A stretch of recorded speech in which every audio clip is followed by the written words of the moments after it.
गाँव में एक गरीब आदमी रहता था। उस घर में सिर्फ एक बच्चा और उसकी बहन और उसकी माँ रहती थी। बच्चे की बहन काफ़ी बीमार थी, इसलिए बच्चा सोचता है कि क्यों ना चाचा जी से मिलकर के इलाज के लिए पैसे ले लिया जाए। घर में काफी परेशानी थी, बच्चा छोटा था, यही सोच के वो चाचा जी के पास चलता है। वो सोचता है कि चाचा जी से कुछ मदद ली जाए। तभी कुछ दूर जाते ही उनके रास्ते में एक पैसे से भरा बैग मिलता है। बच्चा बड़ा ईमानदार था। वो सोचता है कि ये बैग जिसका भी है मैं उसे वापस करके रहूंगा और उसका पता लगा कर ही रहूंगा।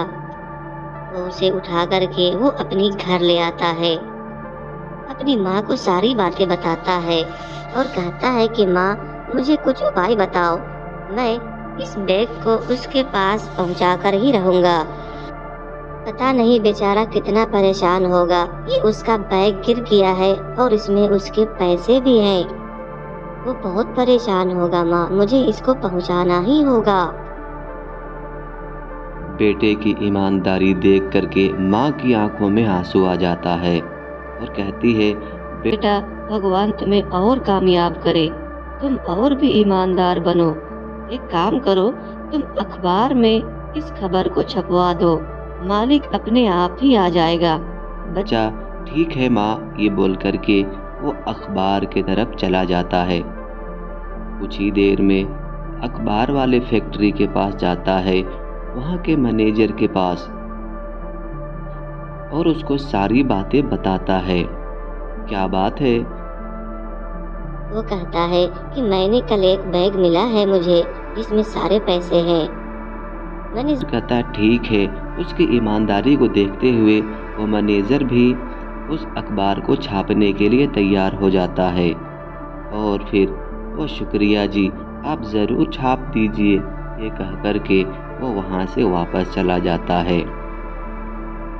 अगले ही दिन जब अखबार पढ़ता है तो कहता है ये तो मेरा ही है और इतनी ईमानदारी का ज़माना अभी भी बाकी है।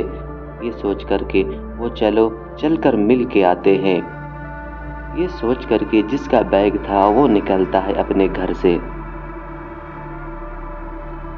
और कुछ देर के बाद वो उस गांव में पहुंच जाता है जिस गांव में उसकी बैग था। गांव को देख करके वो सोचता है कि यह तो बहुत अच्छा जगह है, चारों तरफ हरियाली ही हरियाली। कुछ देर बाद वो घर पहुंचता है और उनकी ईमानदारी को देखते हुए वो बड़ा खुश होता है। वो कहता है कि इस दौर में भी इस तरह के ईमानदार सिर्फ गरीबों में ही देखी जा सकती है, और सो कहता है कि मैं इस घर का अब अपने खर्चे पर सब कुछ करूँ। मैं इस बच्चे का इलाज करवाऊंगा अच्छे से, और फिर हॉस्पिटल में लेकर के उस बच्चे का अच्छे से इलाज करवाता है। उसकी ईमानदारी देख करके उसे बड़ा पसंद आता है, और फिर जब बच्चा बड़ा हो जाता है तो उसे भी अपने एक कारखाना में उस लड़के को भी नौकरी दे देता है। हमें ईमानदार रहना बहुत ज़रूरी है। हमें कोई भी काम में ईमानदारी हमें सबसे बड़ा हथियार होता है, इसलिए हमें ईमानदार रहना चाहिए। आज ईमानदारी की वजह से ये छोटा सा लड़का इतने बड़े ओहदे पर पहुंच गया है। हम सबको ईमानदार और ईमानदारी दिखाना चाहिए।